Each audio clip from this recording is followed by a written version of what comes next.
नमो भगवते वासुदेवाय। चैत्र मास शुक्ल पक्ष की कामदा एकादशी महात्म्य।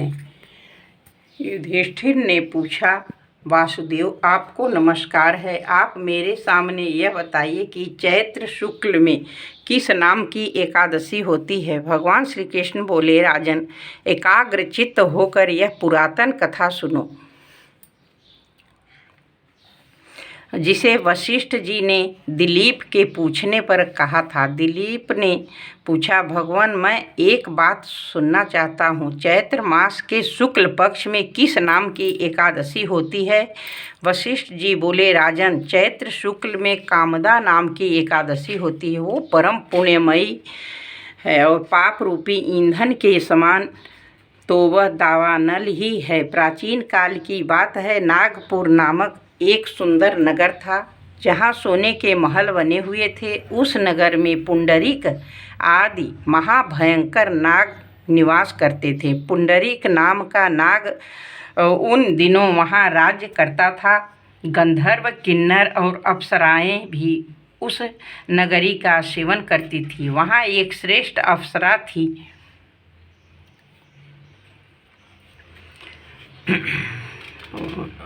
जिसका नाम ललिता था। उसके साथ ललित नाम वाला गंधर्व भी था। वे दोनों पति पत्नी के रूप में रहते थे। दोनों ही परस्पर काम से पीड़ित रहा करते थे।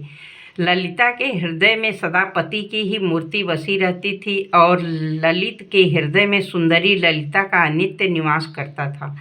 एक दिन की बात है। नागराज पुंडरीक राजसभा में बैठकर मनोरंजन कर रहा था। उस समय ललित का गान हो रहा था, किंतु उसके साथ उसकी प्यारी ललिता नहीं थी और गाते गाते उसे ललिता का स्मरण हो आया। अतः उसके पैरों की गति रुक गई और जीभ लड़खड़ाने लगी। नागों में श्रेष्ठ करकोटक को ललित के मन का संताप ज्ञात हो गया। अतः उसने राजा पुंडरीक को उसके पैरों की गति रुकने एवं गान में त्रुटि होने की बात बता दी। कारकोटक की बात सुनकर नागराज पुंडरीक की आंखें क्रोध से लाल हो गई। उसने गाते हुए कामातुर ललित को शाप दिया, दुर्बुद्धे, तू मेरे सामने गान करते समय भी पत्नी के वशीभूत हो गया है, इसीलिए राक्षस हो जा। महाराज पुंडरीक के इतना कहते ही वह गंधर्व राक्षस हो गया। भयंकर मुख, विकराल आंखें, देखने मात्र से भय उपजाने वाला रूप, ऐसा राक्षस होकर वह कर्म का फल भोगने लगा। ललिता अपने पति की विकराल आकृति देख मन ही मन बहुत चिंतित हुई। भारी दुख से कष्ट पाने लगी। सोचने लगी, क्या करूं, कहाँ जाऊं, मेरे पति पाप से कष्ट पा रहे हैं। वह रोती हुई घने जंगलों में पति के पीछे पीछे घूमने लगी। वन में उसे एक सुंदर आश्रम दिखाई दिया, जहाँ एक शांत मुनि बैठे हुए थे। उनका किसी भी प्राणी के साथ वैर विरोध नहीं था। ललिता शीघ्रता के साथ वहाँ गई और मुनियों को प्रणाम करके उनके सामने खड़ी हुई। मुनि बड़े दयालु थे। उस दुखिनी को देखकर वे इस प्रकार बोली, सुबह, तुम कौन हो, कहाँ से यहाँ आई हो, मेरे सामने सच सच बताओ।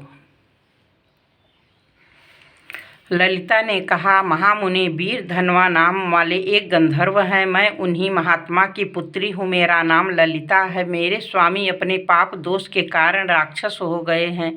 उनकी यह अवस्था देखकर मुझे चैन नहीं है। ब्राह्मण, इस समय मेरा जो कर्तव्य हो वह बताइए। विप्रवर, जिस पुण्य के द्वारा मेरे पति राक्षस भाव से छुटकारा पा जाएं, उसका उपदेश कीजिए। ऋषि बोले, भद्रे, इस समय चैत्र मास के शुक्ल पक्ष की कामदा नामक एकादशी तिथि है, जो सब पापों को हरने वाली और उत्तम है। तुम उसी का विधि पूर्वक व्रत करो और इस व्रत का जो पुण्य हो उसे अपने स्वामी को दे डालो। पुण्य देने पर क्षण भर में ही उसके शाप का दोष दूर हो जाएगा। राजन, मुनि का यह वचन सुनकर ललिता को बड़ा हर्ष हुआ। उसने एकादशी का उपवास करके द्वादशी के दिन उन ब्रह्मर्षि के समीप ही भगवान वासुदेव के श्री विग्रह के समक्ष अपने पति के उद्धार के लिए वचन कहा, मैंने जो यह कामदा एकादशी का उपवास व्रत किया है उसके पुण्य के प्रभाव से मेरे पति का राक्षस भाव दूर हो जाए। वशिष्ठ जी कहते हैं, ललिता के इतना कहते ही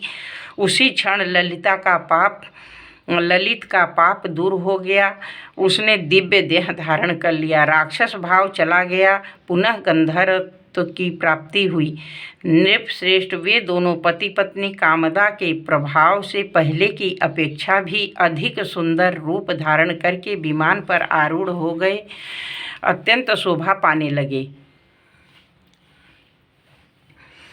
यह जानकर इस एकादशी के व्रत का यत्न पूर्वक पालन करना चाहिए। मैंने लोगों के हित के लिए तुम्हारे सामने इस व्रत का वर्णन किया है। कामदा एकादशी ब्रह्म हत्या आदि पापों तथा पिशाचत्व आदि दोषों का भी नाश करने वाली है। राजन, इसके पढ़ने और सुनने से वाजपेय यज्ञ का फल प्राप्त होता है।